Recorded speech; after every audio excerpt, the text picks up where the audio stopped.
Coming up, perhaps the most competitive field among the men's track events in the 1,500-meter run. It should be a dandy. Tennessee and Knoxville, where one of the most competitive fields in years has been assembled for the men's 1,500-meter run. Several of the favorites have been stern rivals throughout this past track season, with the top runners seemingly peaking for this national championship event. Last year in this event, it was Graham Hood of Arkansas on the left who came out of a strong field to take the title. But this spring, his training has been severely hampered by a painful bursitis in his right foot. Perhaps containing his pain, though, Hood looked strong and confident in qualifying, but his heat was won by another member of the tough field, Paul McMullen of Eastern Michigan. These runners have met before. In this year's indoor mile, it was McMullen who made the first bold move from 600 meters, only to be overtaken 2 laps later by a confident Hood. But in the final stretch, it was Kevin Sullivan of Michigan who had the strong kick enough to take Hood and his first NCAA title. It's very intense indoors, and you know, I think there's the potential for this race. Definitely the potential for this race to go very fast, even if it is a slow pace, just because of the nature of the field. All the runners in the race are going to be under tremendous pressure. It's going to be interesting to see who can handle it the best. One racer under pressure is Brian Hyde of William & Mary. Just 3 weeks ago, he made himself a marked man here, winning an invitational race in 3:35.84, the fastest time in the world this year. At first, I didn't believe it, to tell you the truth. I thought it might have been a typo that I saw. He's not the only one. Guys on my team, when it came over the internet, thought it was a typo. He ran 3:35 under perfect conditions, but you know, I don't know. No one knows what he can do when it's a free-for-all. It's a race, not a time trial. Meanwhile, disappointing news for defending champion Graham Hood and Arkansas. Word is he has just told his coach, John McDonnell, his foot is too sore to run, and he has been scratched from the race. He's a senior, he's the defending champ. That's a tough break. World record 3:28.86 set back in '92. Brian Hyde of William & Mary has the fastest collegiate time, 3:35.84, and he is in the field. And with Hood out, the mantle of favorite probably defaults to this man, Kevin Sullivan of Michigan. He was the indoor mile champ and third in this race last year in Boise. Obviously a contender as well, senior Paul McMullen from Eastern Michigan, who was third in the mile in the '95 indoor championships of the NCAA earlier this year. And the surprise the last month of this season, Brian Hyde, who has the fastest time in the world this year, he's got his work cut out for him in this field. Rest of the field, Jon Wild of Oklahoma State, Balas Tolgesi from Nebraska, Ken Nason of Villanova, Sullivan, Passmore Furusa also has a shot here today. McMullen, Michael Cox of Kansas, his coach thinks he's the dark horse. Scott Anderson from Princeton, Michael Morin will try to get Arkansas points. Eric O'Brien from Georgetown. On your marks. And they're off and running, 1,500 meters. The Canadian Olympian Graham Hood with a foot injury out of the race.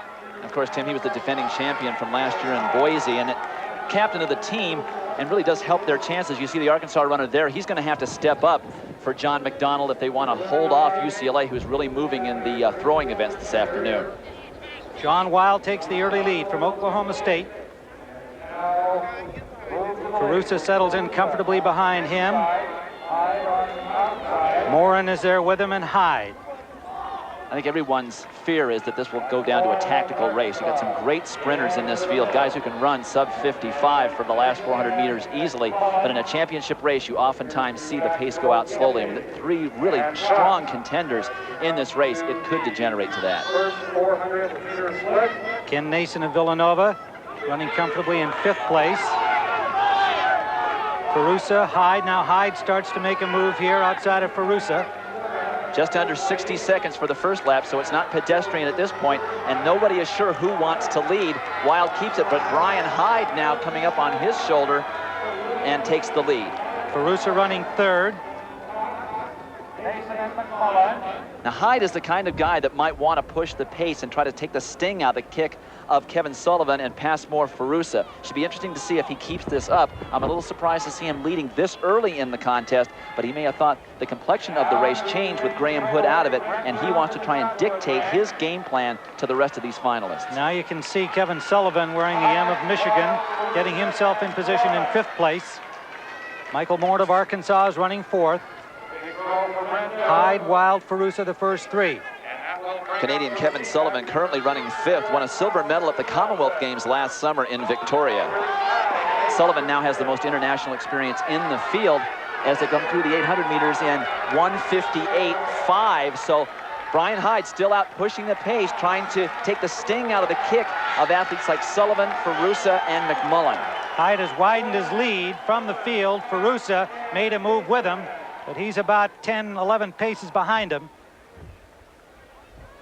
Hyde's a little bit of an unknown for these guys, really having done nothing the last 3 years, and then just blasts a 3:35 for a share of the collegiate American record along with Joe Falcon, formerly of Arkansas. I don't know if these guys think that they're going to reel him in, but Brian Hyde is starting to lose contact with the rest of the field. Kevin Sullivan running smartly right next to Furusa with 1 lap to go. And it's McMullen now in 4th place. Morin has dropped back to 5th. Hyde, who's been hurt the past 3 years, a former 5,000 runner, holding the lead here on the bell lap. Now here comes Sullivan. Sullivan running a very intelligent race, can sense that Brian Hyde is starting to fade, moving up on his shoulder. And back in 3rd, Paul McMullen also running very smart. He tried to kick it in from 600 meters during the indoor meet. It didn't work, and this time he's gathering himself properly. These are the 3 we expected with 200 to go. McMullen has now moved into 2nd place, passing Hyde, Sullivan, and McMullen. And it looks like they're breaking contact with the rest of the field. Hyde is out of it. He may not even finish in the top 5. It's going to be Sullivan and McMullen with 100 to go. And Morin of Arkansas trying to replace the points lost by the scratch of Graham Hood. But Furusa's going to pass him.